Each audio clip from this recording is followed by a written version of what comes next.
words and action. Letter C, our commitment.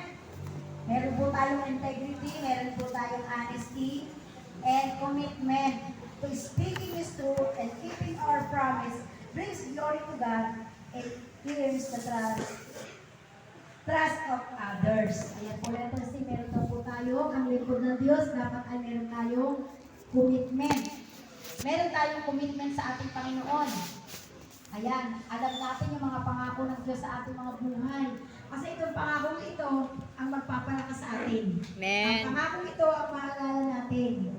At dahil doon, magagawa natin kung ano ang kalooban ng Diyos. Our commitment is speaking the truth. Ayan, nagsasalita tayo ng totoo. Ayan, na nababagabag yung puso natin. Meron tayong conviction. Or minsan, baka hindi na natin pinapansin yung conviction ng ating Panginoon. Sabi doon, and keeping our promise, bring glory to God.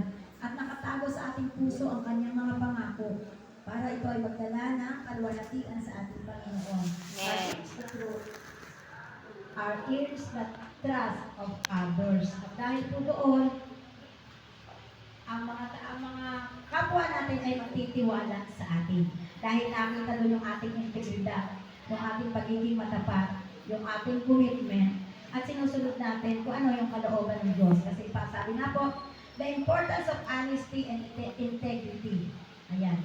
Ito po, kailangan po nakita natin yung kahalagahan sa ating mga buhay ng katapatan at pagiging matapat.